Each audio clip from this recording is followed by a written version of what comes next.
Smash that limiter! Hello, everybody. How's it going? Hello, everyone. How are you? So, welcome to episode 41, being adults. This episode's theme is basically, well, exactly what it is, being adults, being responsible, that sort of shit. Shit just fly everywhere. I am just always just struggling with things. You know how it is. I also forgot to put my background sheet on, so I'm going to do that right now. So, how was your week anyway? Yeah, it was good. Before you potentially say being an adult is difficult, I would like to say it depends on whether you make it easy or not. Yeah, I know, right? Ignore me. I'm just putting background shit on. Absolutely. No scuff this stream, just like all the other I just times. have to every time, you know. It's just what I Every do. time. Every time. I need to mute it as well. That Goose, that's just part of being an adult, having such sweet swords and such sweet collections. That's it. That's the point. That's what we're actually going to do. Where's my If shit? you don't have swords, are you actually if that's the case, I'm not adulting. I need swords. You've had an amazing week, Punky Wog. That's awesome. I'm glad to hear that, actually. Where the fuck is my shit? Library. Oh, here we go. I think, They've updated YouTube and it sucks. I hate it. well, usually update.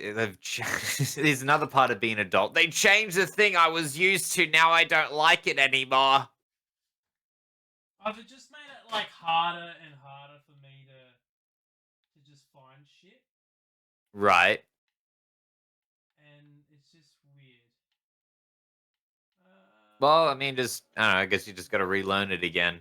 But That's it. I think, this might be bias. I think being an adult is easy if you let it be easy.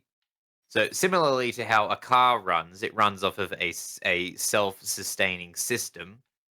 If you just sort of implement your own self-sustaining system, you can glide by the days and the weeks with minimal effort, and it's quite nice. You just have to have a good system in place. Yeah, this week's been really good. For me as well. Work's been busy but good. I had my third game of AFL footy, and I was on the field. There's a fair few injuries in the team, but you know, gave it a crack. I'm improving each week. I go out there because I do suck, but I am doing better.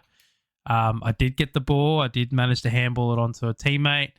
I didn't get tackled, but I did get pushed and landed on my face, and I rolled with it and got back up straight away and kept chasing the opposition, even though I cannot catch them at all. Like, no matter how hard I fucking push, they are so fast. As fast as anything. Oh, they are so quick. It's pretty amazing how quick these people can go. What else? I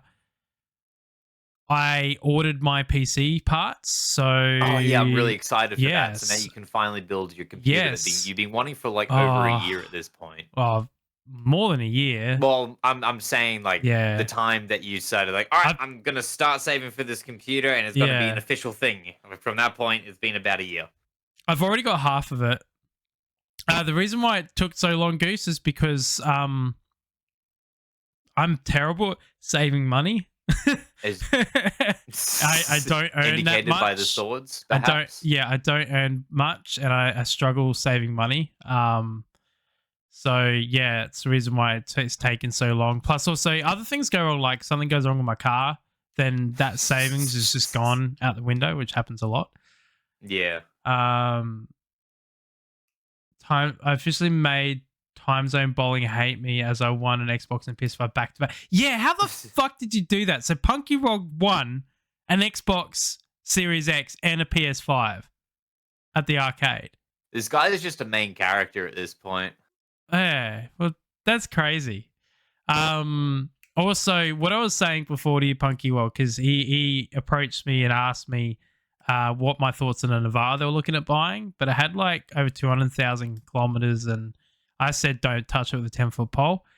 The reason why, and this is like serious, Right. modern cars are shit at reliability on high kilometers.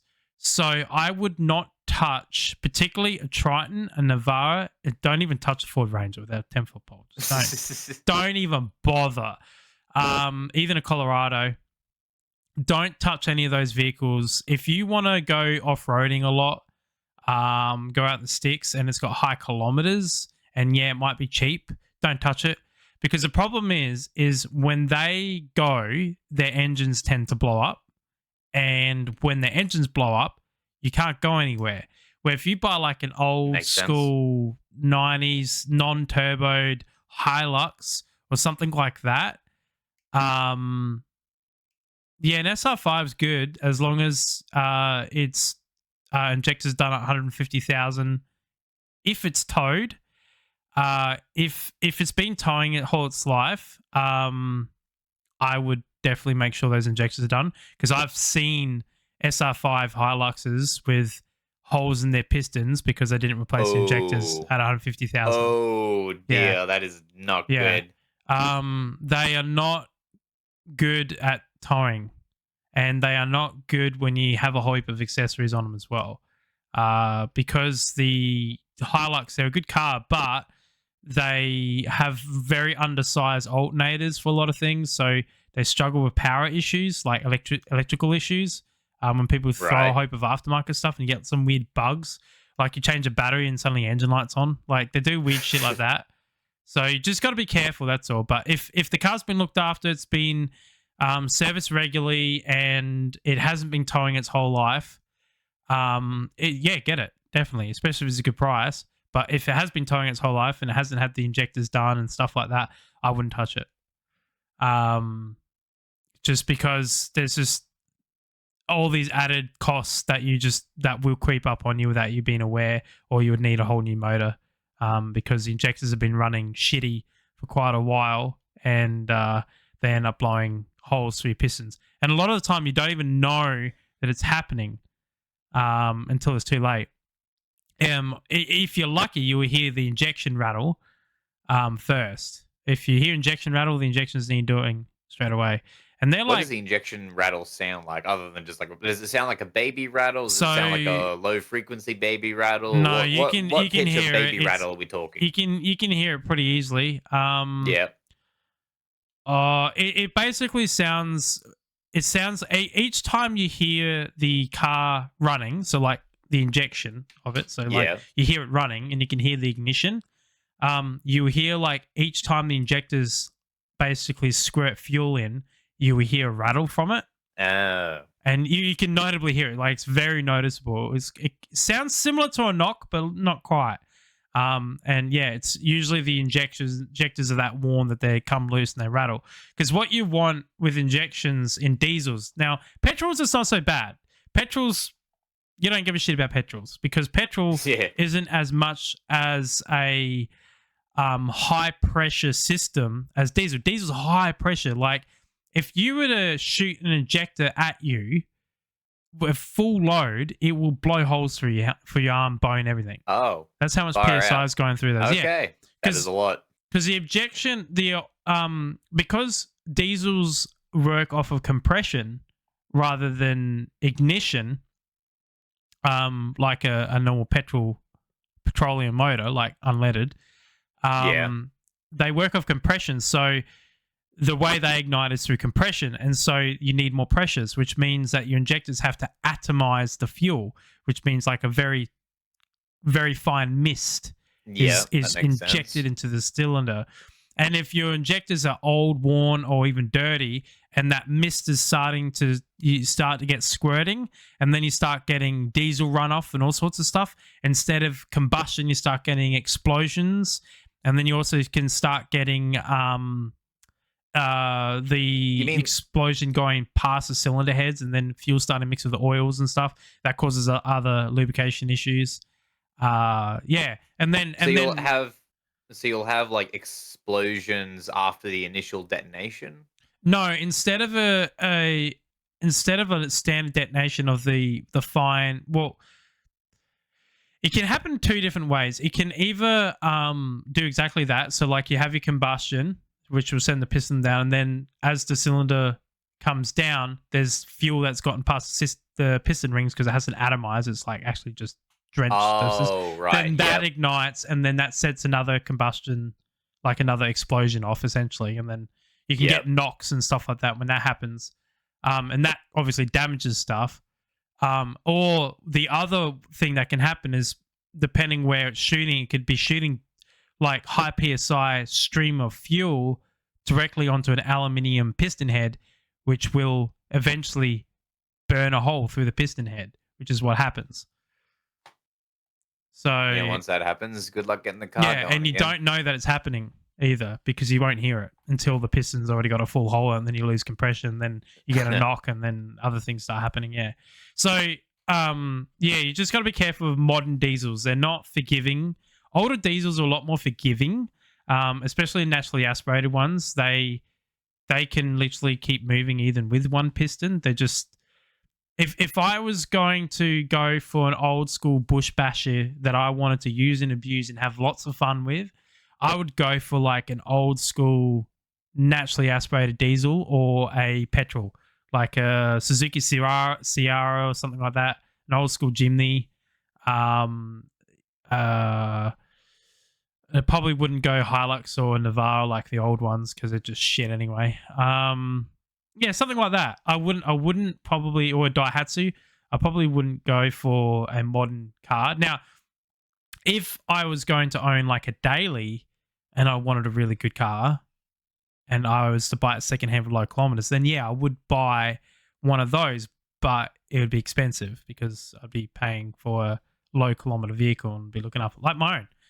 And then go full driving and stuff like that with that.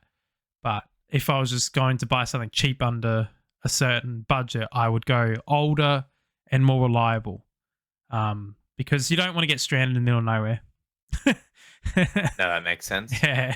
So, but that brings into like a sort of topic that we're going to talk about, and has been adult things and hobbies. Speaking of hobbies, I've started a couple of projects of my own. Tell us about that. So I've got some speakers from work that we were just going to throw out. So I just figured I'd ask my boss if I could take them home. So yeah, took him home, and then yesterday, I stripped them down and getting them ready, and then sometime in the later future, what I'm going to do is I'm going to make the recone kits for him. So that involves making the cone, which I've worked out how to do. Yeah, I'm going to make it out of paper, and then I'm going to have I'm going to get the same cardboard and make a almost like a toilet paper shape. And then I'm going to run copper on the outside of the cylinder. And then that's what the signal's gonna run through to create the electromagnetic field to push the cone in and out. It's how a speaker works. But I want to do something a little bit differently. So instead of gluing it down, I'm actually gonna make some gaskets and metal rings to keep the suspension and the spider down. Yeah. So that way and just bolt them down. So that way I'd never have to use glue. And I've also built a microphone preamp and amplifier kit as well. That was actually a lot of fun. It was a couple of hours yesterday that I did that for, and I would very happily do it again. So I think I will. So that's where you got your lead poisoning from, eh? Probably, yeah. At this point in my life, I'm full of microplastics, lead, asbestos, and silica. Yeah, same here. Yeah, it's not so fun. I am glad though that I'm not like a bricky or anything like that, but still. Oh yeah, no, definitely not. Not to that extent. I'm more just like existing as I am, shall we say. You try your best for safety equipment, but at the end of the day, like, you just can't always help it. So another exciting thing. Yeah. So that microphone preamp that I built, the integrated circuit, the I learned that the integrated circuit it comes with is pin to pin exactly the same as an LM833-N integrated circuit.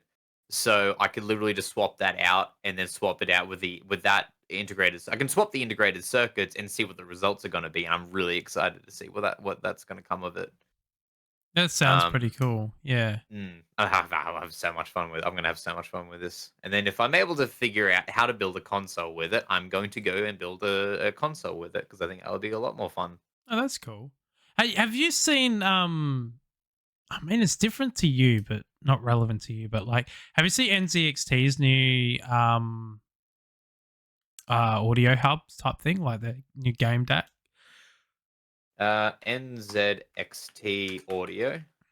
Yeah, so they got this system where it's like they have like a headphone stand, right? So they got a specialized headphone stand, and then it's got a switch on top, and it connects up to the game DACs, the audio interface, basically, whatever. Right.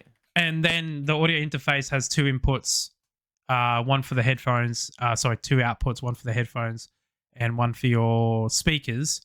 And if you pick up your headset off the stand, it will automatically transfer audio to your headset. And if you pick up, if you don't pick it up and leave it on the headset stand, automatically transfer audio to your desktop speakers. That's cool. That is actually a really cool system. So then that way you don't have to go in there and then manually change on the computer, which I do all the time. Obviously, it's not pain in the ass, but I like the idea of that. Yeah, might push the rest of the industry in a different direction. Yeah. What is it called? I can't remember. It's like audio something or other. Audio mix or switch mix. Is it the Switch. NZXT switch mix audio interface? Yeah, that's it. Yeah. Yeah, so I'm having a look at it now.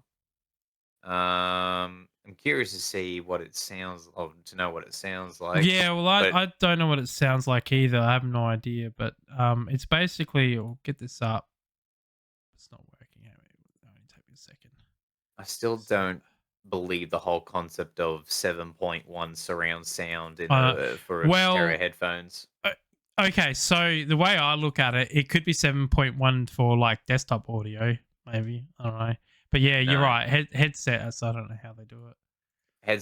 It's just higher frequency, just more clarity. So yeah, that little pad there on top, when that gets activated, it switches the audio on this output to speakers. That's essentially how it works. I like that idea. But I don't know whether you have to own their headset for it to work. I don't know whether their headset's what makes it work or whether any headset makes it work. Because in my personal opinion, I don't like their headset. Just looking at it, I don't like it. I do not like this design of headband. They always snap. They never last long. And I don't like this style of swivel cup because they always wear and snap. I'm not interested in their headset. So like, if you're wanting it, then go for it. But I just think the technology is interesting. If you get this and then you try it with a different headset, tell us how it works. Yeah, I'm not spending that amount of money on my own money just for that. It's not worth it. How much do they actually want? It's pretty expensive. Yeah. All right. I think it's like $600-$700, something like that, just for that. Ooh. Yeah, that's not even with a headset. Yeah. So yeah, right. That is expensive. That is more money than I would want for that. But I am being like really, really interested as well. Like this is the hobby thing. So me and Spliffy have decided that the reason why we all have hobbies, and it doesn't matter who you are, whatever hobby is your hobby, is because we are so wrapped up with work and just daily stress that we have to have some sort of de-stressing thing involved in the hobby, whether it be like reading books or painting or drawing or music, gaming, working on cars, that sort of stuff. Everybody has to have a hobby. And I don't like how someone would judge another person for the hobby that they choose, that they enjoy, whether it be something that I do and then I go meet someone whose hobby is collecting coins. Like, I don't have It's a just one of problem those with you that. do you Yeah. moments. Yeah. Like, I don't understand why people get so worked up when other people do a hobby that they just think is stupid. And you get it all the time. You see it all the time. Like, I'm sure, Spoofy, when you tell people about your audio stuff, I mean, we give you shit, but we also Actually, know weirdly you love enough, it. you're the only ones I think you're the only ones who give me shit. Whenever I tell anyone about my Yeah. hobbies, they usually like, well, actually, to be perfectly honest, I don't really give them much of a choice. I just start yapping about my Yeah. hobbies. But the weird thing is that I'm in a really peculiar position where what I do for work is also my hobby. Yeah. So it's I don't really. You ever heard the phrase, if you enjoy what you do, you never work a day in your life? Yeah. Weirdly enough, I'm in that position. It's incredibly strange. Yeah. Where it's like you get wake up and you go, it's like, oh, okay, I get to learn how this works today, or I get to experiment with this today. It's a lot of fun.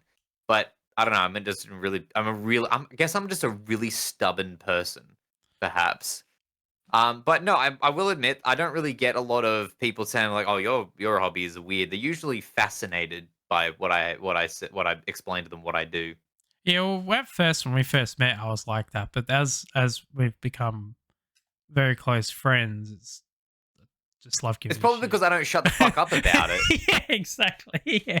It's your obsession. It is. It absolutely is my obsession. I love audio. I love audio. Not too big on video on any sort of visual stuff, like Yeah. except for visual arts. But like audio is just like my problem. It's not even a hobby at this point. It's just a problem You should that I just see. enjoy too You much. should try and make your own like headphones and like That's what I'm doing. I'm yeah, I literally in the know. process of doing that.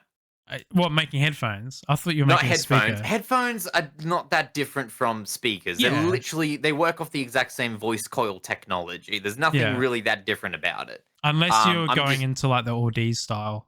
yes, because that's a totally different type of Yeah, technology, but it sort of works on the same principle with yeah, magnetism, right?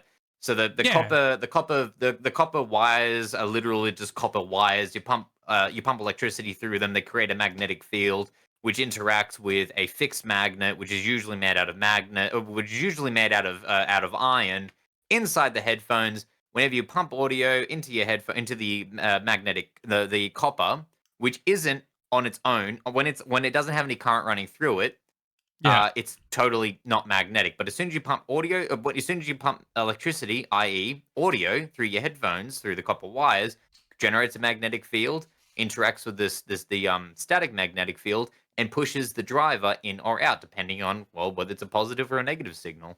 yeah. And And depending the shape of the driver and the size and all that depends on the frequency ranges that it can do, right? yes, to a certain degree. There is if your speaker driver is really heavy, it's not going to be able to oscillate at past a certain frequency. Yeah, It's just not physically capable of doing it. So you end up having to create a system where you have two drivers, one for the higher frequencies and one for the lower frequencies. But here's the catch, right? yeah, So, you actually need to create a crossover inside the speaker not so much the headphone drive because they're like a different. Um, so they act more like a mid-range driver, but I'm talking about the 1-inch titanium drivers that are used for higher frequency. So because the voice coil is so small in those things, if you put full range audio into them, you actually blow them up. So you need to create a crossover to basically roll off all the lower frequencies, so you don't pump so much electricity through the voice coils, which ends up destroying the voice coils in the high frequency 1-inch titanium drivers, and then you have a really dull sounding speaker all of a sudden. I still don't Um, understand how some people can justify like thousands of dollars for fucking speakers. To a certain extent, I can understand that, but to another, it really depends on like if it's literally, um, if you're an audiophile, I don't understand why you're an audiophile. So first of all, so because like audiophiles, you could convince them to buy for them to buy anything. It's ridiculous. Like I have these gold-plated XLR cables that have no real-world benefit, going for $250 each, and they will absolutely buy that. Fucking It's oath they just I would, don't yeah. know why. I don't know why. It's just I don't get it. But like if you're like if you're a mastering engineer and you have $10,000 speakers, it's like sure that's not even that's fine. Like that makes sense because you need to make sure that these speakers are 100% Yeah, perfect, because and you then the was room yeah, needs to be acoustically perfect as well. because they also get those really expensive trial things, like it's like a human head, and then it's got really unique microphones in them and Yeah, shit, don't they? it's not so much for not so much for mastering, I don't think. With mastering, you're literally using your own ears to judge the sound of the sound coming out of the speaker, essentially. But the key in that regard is the acoustic quality of the room. So if their room is perfectly tuned for the speakers, then whatever they're hearing is likely going to translate accurately into any other speaker in the real world. Okay, so while I've got you here anyway, I'm going to show. So this is a traditional. That's a traditional headphone diaphragm. You can see there in the hole they write. This is Yes. that's Behind what's that grill, you'll see like a circle. yeah. Just like when you look inside a speaker, you will see that diaphragm. This is why Audi's is an audiophile company and uses a completely different system, and it was designed by NASA originally for the space program. But that there's the speaker. And basically, you see the shiny bits? Those Yep. are the diaphragms. So instead of a big cone diaphragm, it has these long, Ribbons.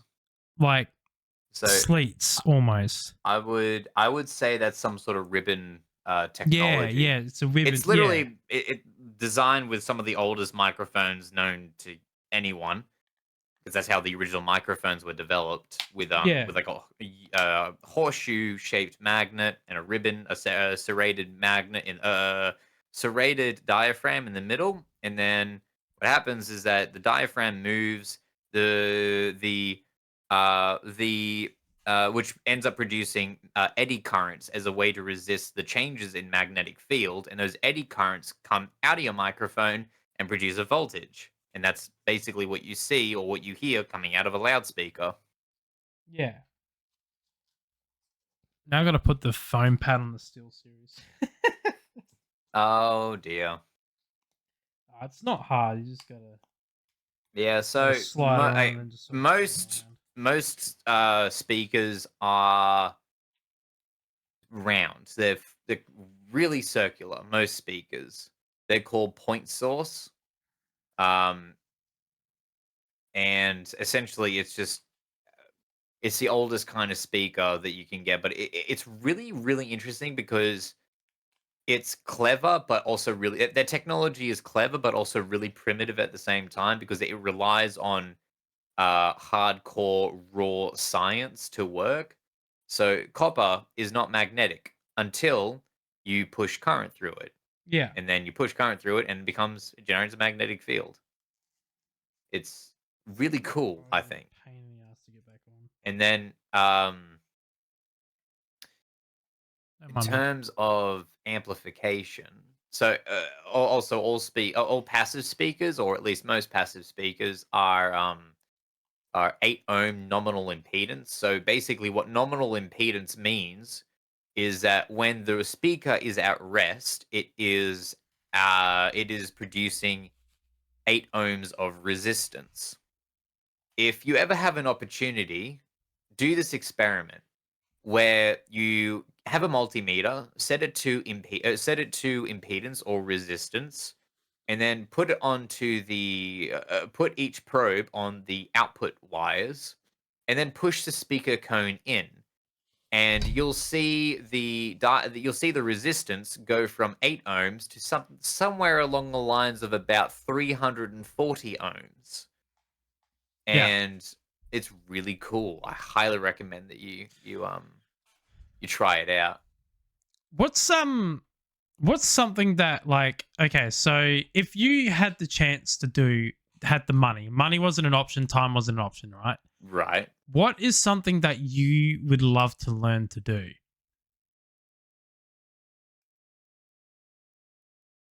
I don't know. Okay, you don't know. I don't know. Um Me, if Yes. I What about had you? money and no option was like around, I would love to learn how to TIG weld. I mean, Right. it's very accomplishable to get like now as is. Like I could easily just buy a welding machine and learn to TIG on my own. But that is something that I would love to do because I like welding. I know how to MIG and stick weld, but I've never TIG weld before, and I would love to learn. That's something that I would love to do. I think I would like to. Ooh, good question. I can't. It's a half. I'm torn between learning electrical engineering and mechanical engineering. Either one of those two would be one of the things I'd love to learn. Yeah, Um, yeah. uh, I reckon that'd be cool to do mechanical engineering. yeah, Do I you- often wonder what would be like to be a mechanical engineer. And though you could probably ask 80% of the mechanical engineers, and they're like, "Oh, don't do it. It's only They would because hate they're it. only doing it for a job, Yeah, yeah, because they're getting paid to do it, and it's stressful." It's yeah, like it's good yeah. to do what you love Although doing. it wasn't that long ago that I met a an engineer. And they worked for the private sector, the military contracts. Oh yeah, It was kind of interesting. It's funny they were very quiet individuals, that makes sense. and then I got them talking about their work, and we're talking about borrowing and all the dramas going on with borrowing, and Yeah, they really opened up, and started talking about. That's the one cool thing about hobbies. If you talk to someone about their interests and hobbies, like you'll learn a lot. you will learn a lot, and it's like the number one icebreaker as well. People love talking about their passions, and like as an adult, like if you want to meet new people and stuff like that, like the most easiest way to break the ice is talk about their passions. Say you want to get to know someone, you don't know how to do it. Just ask them what they love to do, and then you start talking about it. And it's usually there. Even if you don't like you're nervous talking to someone for whatever reason, just doing that alone. It could even be your boss.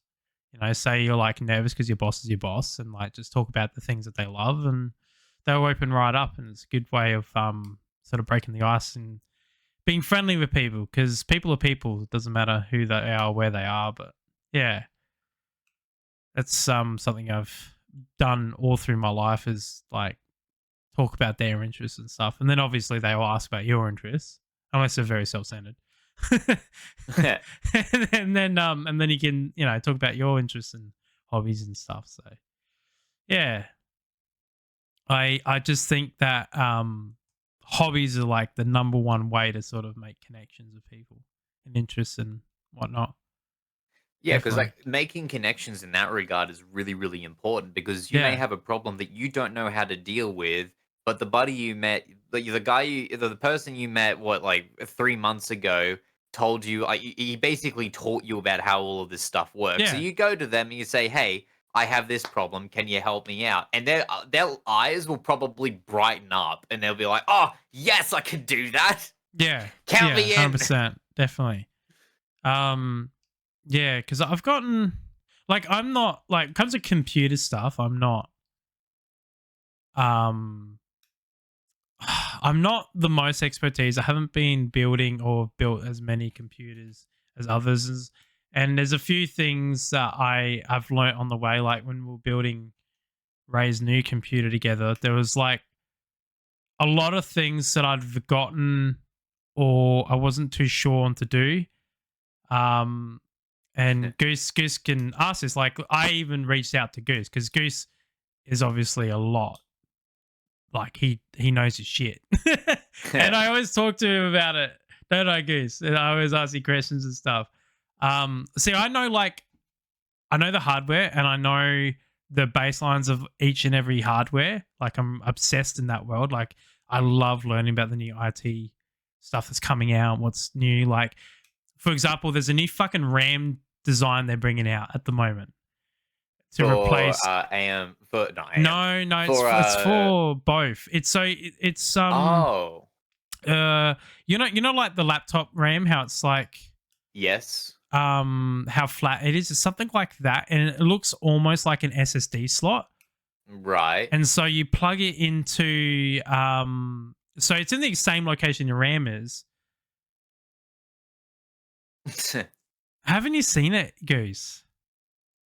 It's not fake news. It's like a trial. They're trialing it out. Right.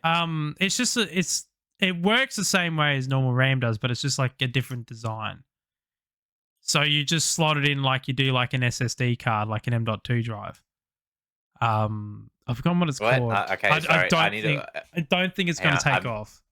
Now I'm confused. Do I need to slot it in like an M.2 drive or a RAM stick drive? So it's RAM, but it's slotted in the same way as an M.2 drive. Oh, okay. I think it was designed off the same platform that laptops are designed. I was reading an article. Fucking IGN bought it out.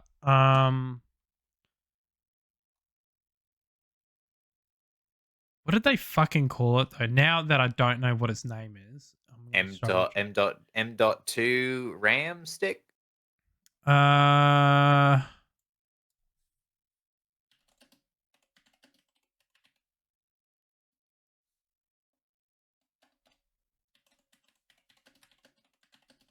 There's also they're also thinking of trying to make. Here we go. The Computex. LPCAMM2. Oh, okay. Screw it. I'm gonna look this up too. LPCAMM2. Samsung can be semiconductor DRAM. Okay, here we go. I've got it up here for you so you can learn. Okay, so it's DDR5. So it is architecture? it is. So see how like the way it sort of slots in with screws? It looks almost like an M.2 sort of drive, but like wider. And it's okay. Yeah. Is this specifically for laptops? I don't know. That's on an ATX motherboard. That's on an LG A1700 motherboard there. I don't know the purpose of it. Right. Like I don't get even its speeds like 6,000 to 8,000 MTS. I don't think that's that fast. So, but yeah, it's a new design of RAM that they're playing around with. That I've seen. I don't know who the company is about it. I don't know much. I've just seen it. I think it's the Samsung from looking at it. I'm not too sure, but it's new tech. New tech. We love new tech. So this is what my point is. Like I love learning about this sort of stuff, and when I see it, I'll like try and sort of I think that's what I remember it going on. Obviously, I haven't read the article in a while, so I'm a little bit rusty on the knowledge on it. But 32 gigabytes. They're testing it. It's not out or anything like that. I don't know about you, but I really like the aesthetic of big and chunky. I can't wait for motherboards to change to have all the plugs on the back of the motherboard. Because like you've got Singularity's brought out a power board. So you plug it on the back side of your motherboard tray, and then you have small short connectors, so your 24 pin and all that sort of stuff will plug into your power board. So it's like a distribution block. Right. But it's like the same size as your motherboard, so it goes in the back. And the motherboards of the power. Yeah, I know that Gigabyte sell them as well. They don't sell them here in Australia yet. But I can't wait for that to start becoming more mainstream, and then obviously PC cases following suit with the cutouts and that for them. Because it would be nice to be able to just hide all your wires. I Um, like cabling though. yeah, I like cabling too, but it also would be nice to hide them more. It would make it easy because then you have shorter cables. You don't need to be so long because they don't need to come out from underneath or out the side and then come all the way around out the front. Then the only thing would be like your GPU would need power, but who knows? Maybe one day they'll make it that when you slot in your GPU into the PCLE lanes, that also provides power as well. So, yeah. What they could do, Goose, is they could have the power connectors on the back, maybe on the side. So then that way they look a little bit more streamlined. Like a little 90-degree at the back of the graphics card. So it comes out on the side and then you can have it directly go straight through to the back of the case. So it's hidden. Or they could somehow, I don't know how, but yeah, integrate the power supply in the actual PCLE lane. So then that way you don't have to worry about the connector. It's a lot of voltage though. You're gonna try and isolate, and that. Well, they'll just beef it up, I guess. They'll just have to beef up the board and Yeah, but that's gonna yeah. increase costs of motherboards. Motherboards are already really expensive. It's hard. It's Uh, hard to get like a few of them with like $200 with anything on them. I mean, depends on what you want on them, I Yeah, suppose. but yeah, I don't know. I like new technology and all that sort of stuff. I just think it's cool. Yeah, technology is pretty cool. It Learning about is. it is really challenging. Like learning Yeah, about how the actual circuit design works and how yeah, the electricity flows in circuits, which is something I'm wholeheartedly obsessed about. But it's also really challenging. yeah. That's true. There's dedicated leads and stuff like that. Yeah, everything needs to be redesigned, especially after they only just like standardize it. How long has all PC components been standardized for? Not that long when you think about it. Like Because I know early last, days PC, my brother used to fucking scream and carry on because he was missing the wrong type of connector type because his motherboard had a different one because it was back when nothing was standardized. oh boy, Used to hate, oh yeah, dear. I'm guessing like I'm gonna go take a stab at it. 20 years was when they start. yeah, probably, yeah, standardizing it, yeah. Because like Same the with 90s, I don't cars, think anything was standardized. yeah. No, Same I with think cars have been standardized for a while now. cars were standardized in the 80s. Yeah. That was when they brought out that the OBD2 connector had to be an OBD2 connector, Right. and all that sort of stuff. Yeah, but Dell sucks. Dell can suck my dick. I fucking hate Dell. The aggression. In my opinion of Dell is they can just fuck off. Yeah. While I use a Dell computer. And that's why they suck, because I hate it. I hate this laptop. I like it because it can do like a lot of things, but it's also really shit at the same time. But I've pulled that thing apart so many times to deal with its cooling issues. Well, I mean, Yeah, but a monitor is a monitor. It's not a computer, and that's what they suck at. They suck at their one thing that they design. Because like, have you ever played around with their pre-built Goose, like their pre-built desktops? They literally make the motherboard only be able to fit in that one case, so you can't upgrade or change anything in it. You can't change graphics cards, can't change RAM, can't change anything but the CPU because everything on that stupid piece of crap is its own proprietary shaped and design. It's so dumb. Like their RAM sticks have a certain shape to them on the heat sinks where they're not like a normal size, and the reason why they do that is so then that way it can fit in the case, like so the wiring and the cooler of the CPU can like fit around them, so they kind of like almost look like a L hook on them, so like the heat sink on the RAM like will come short on one side and then it will go up like in a hook shape. It's weird. And they do that on purpose, so then that way you can't just stick a generic RAM stick in it.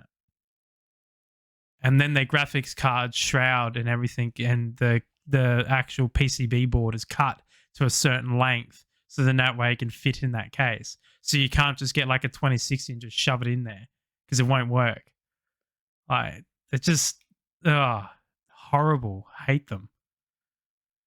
And the Alienware stuff is just terrible as well. oh, don't, Alienware is just terrible. Every single person I know has bought an Alienware product has like within a month the hard drives failed. Like it's like the most common thing is they must buy like all the Seagate stuff that's in the bottom of the bin.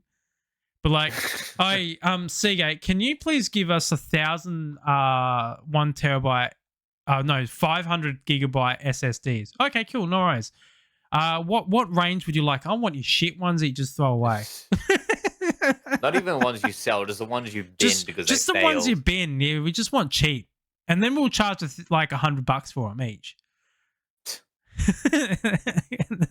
Because I reckon they do that because the way their hardware fails is just it has to be that they buy the bottom of the barrel, and then they charge exorbitant prices because they're usually really expensive. So I reckon that's what they do.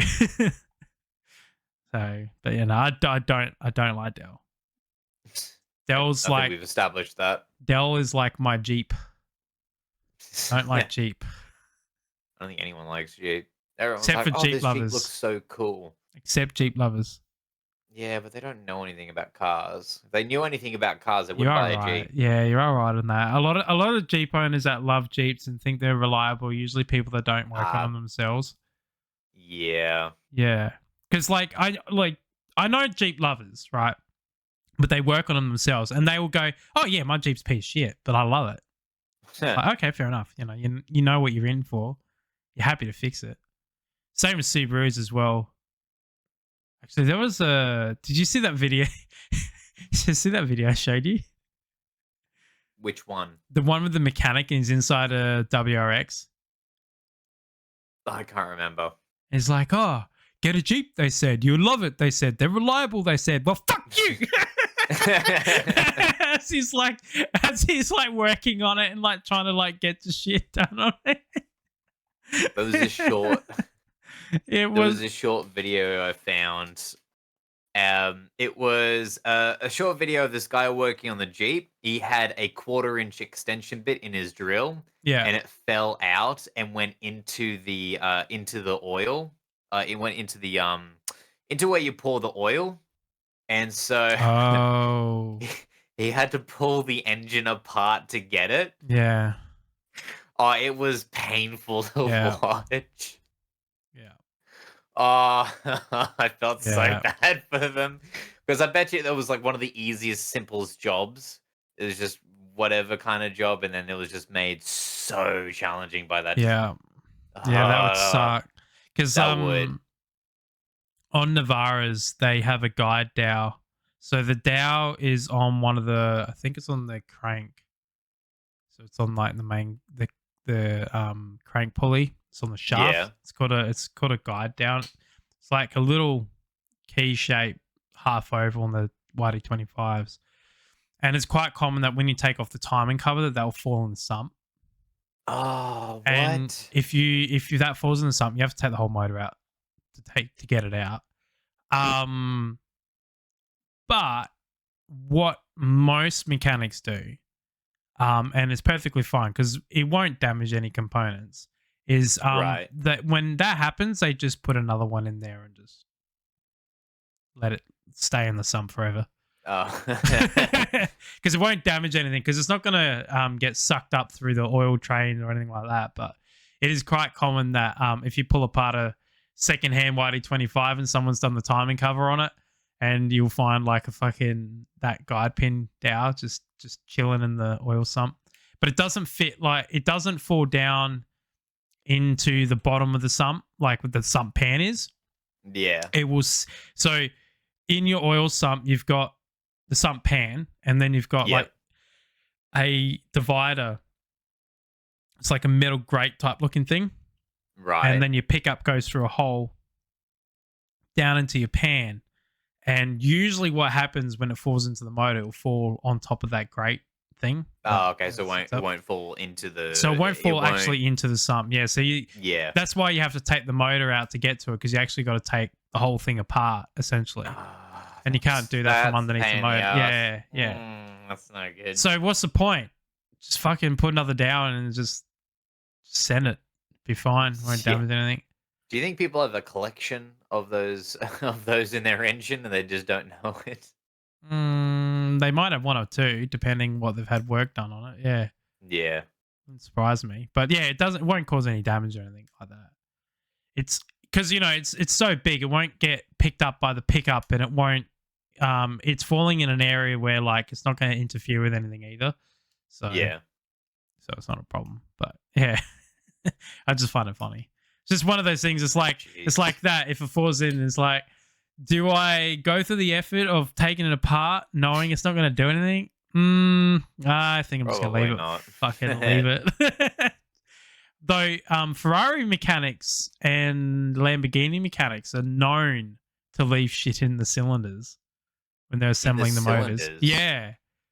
Yeah, it's quite common for a Lamborghini to start up and then there's a fucking socket rattling around in there. Oh. Yep. Oh, that's It not good. happens a lot. What? It's because they're still built by hand, right? Yeah. And a lot of the mechanics in the Ferrari and Lamborghini factory, they're really old, and like they've been doing this for such a long time that they just, shit happens, and so they just forget. Because it happens all over the place. Any engine builder will probably tell you the amount of times they've put stuff together and they go, "Hang on, fuck, I'm missing something," and then fuck. Then have to pull everything apart again. Then they find that they've left it in the engine, or it fell somewhere, or something like that. Oh no. So, but yeah, it's quite common for a Lamborghini. I've heard a couple of stories of like a 10 mil or 5 mil socket floating around in one. So, that's yeah, it happens. Sucks because they're like, multi-million-dollar car. yeah. So Oh, you'd think there'd be jeez. some sort of professionalism, isn't there? Yeah, But, quality assurance yeah. apparently is I not a thing. don't know why people obsess about those cars, eh? It's a status symbol. It is, but I would rather have if I was that wealthy that I could easily own like a multiple range collection of Lamborghinis and Ferraris, but There's no way I could. Like, I would because it's just like if I have yeah, that kind of money, I'm just gonna get two reliable cars and call it a day. yeah, and Because all those. I would. What were you about to say? I was going to say I would probably have a GDR 34 or 35 or both. I would probably have a 2JZ Toyota Supra Twin Turbo, so like old school JDM. I would have probably an S15 because I love them. And I would have a Evo, whatever Evo that I'd find. And I'd probably have an RX-7 FD, and I'd have all those cars, and they would be my luxury cars. That would be my fun cars, I reckon. And Do you have all two those categories of cars? and all those cars combined are still way less than one Ferrari. Yeah. so Dude, I just want my Astra and I just want my Astra and a Daihatsu van, and that's literally all I want in life. I would really love a Unimog, eh? I would love a Daihatsu. You're talking about that little key truck one, aren't you? Or the van one. Yeah, the little tiny van. Van, Just yeah. looks like it whips around corners like there's no tomorrow. It looks like a lot of fun to drive. I find the most fun cars are the small ones. Yeah, absolutely. Like the small little like fun front wheel drive vehicles that you just thrash the fuck out of. They're so fun. Yeah. Yeah. Because that's why I wanna like the 80s cars of that era, because they're the same size as a front wheel drive car, but they're rear wheel drive. And like, your KE70s and all that sort of stuff. Like, so much fun. So much fun. So it's a problem you can't get many of them anymore because they've all been thrashed. Yeah. Like, if you find a KE70, 9 out of 10 times it's probably got a new motor and it's been gutted and it's got dents everywhere. And it's probably got a welded diff in it. Like, it's been just thrashed. But yeah. I would have cheaper cars that are nice, and I'd do them up nice. Like, I would have them nice. Like, I wouldn't if I had that sort of money, I'd rather spend that money on making these cars like drive, sound nice. Like I could probably have a couple of muscle cars maybe. But I don't know. I think Nah, imports are little way more fun. vans. Little Yeah. vans are just where I want to, where I would like to go. I'd love to get one of those Daihatsus and put a Hayabusa in it. I think you'll blow the engine up. Nah. Yes. Hayabusas Yes. work perfectly well on those little cars.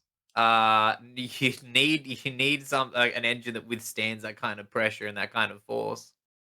That's why Hayabusa. Hayabusa is an engine. I thought you were talking about the turbo. No. Do you not know what a Hayabusa engine is? I thought you were referring to a turbo or some sort of turbo. No. Hayabusa is an engine. It's what brand is it? Hayabusa or Suzuki. Hayabusa? Suzuki Hayabusa engine. The reason why misheard you. The reason why they're common to put in small cars because they're a big fucking engine, but they have high revs. Right. Yeah, one of these. Stick one of them in one. If I can, they're sick. Especially when you put them in a car like that. Yeah. It's an AE85. Jesus, that thing will go like crazy. Because motorbike engines have high RPM. They don't have much torque, but they have a lot of high RPM. So that's a Hayabusa bike itself. So they're really fast. They're a really fast bike. That's a drag setup. That one. That's why it's got a. You don't necessarily need a high torque engine. You just get a compatible gearbox, and then that solves that issue. Swapped key car. I want to see. Yeah, see, look how big that engine is in the car. It's so massive. Oh, that engine is taking up all the engine space. It's so funny. What is that? TTLS swap. Jesus Christ. That would be a monster. I don't understand that. That's probably a little bit too extreme. Anyway. Probably a little bit too extreme. Some people think that if they just keep putting more and more horsepower into something, it makes it better, but it really doesn't. No. Like you can have a car that is really slow and has like a good solid engine with a good solid output, but your transmission and your suspension and all that sort of stuff is like high end. You'll most likely outperform everybody else. Because while they have to slow down like crazy on corners, you can turn and corner a lot better because one, your center of gravity is a lot better because you don't have as heavy an engine. Two, your suspension system's better and your brake systems are better. And then three, your transmission's able to keep a constant output because of all those things. So that's why like minis used to do so well in the rally stuff because they're such a light little car with a good amount of power, so they can corner a hell lot faster than their bigger competitor counterparts like the Ford Escorts and stuff. That's why minis used to do so well. Yeah. Now they're the same fucking size with a BMW motor in it. So, but yeah. But anyway, on that note, it's been a good session of just talking about random shit. Yeah, another one for the books. Another one for the books. And I hope you all enjoyed the show. It was fun. And now I need to find someone to raid into. Who the hell can we raid into? What do you think? It's a good person we can raid into. Who's online? I don't see anyone online that I know. It was interesting how we raided into Goobs and we just found someone who's just interesting. Sit. I'm not going to raid into someone like that. Who the fuck is that? Anyway. Have you noticed the increase of bloody like say it's like boob streamers. No, I'm not paying attention to that. There's been so many of them, and they're the people I'm trying to avoid at the moment.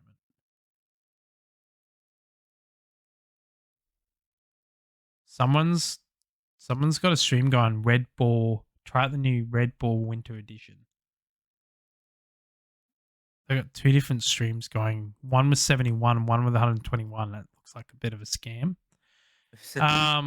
That's a bit weird. I don't know, man. It's hard. It's hard to know because I got people that are streaming right now, but I don't want to raid into them. Why is that? Just because I just don't think the audience would be that interested in them. Okay. But I might end up doing it.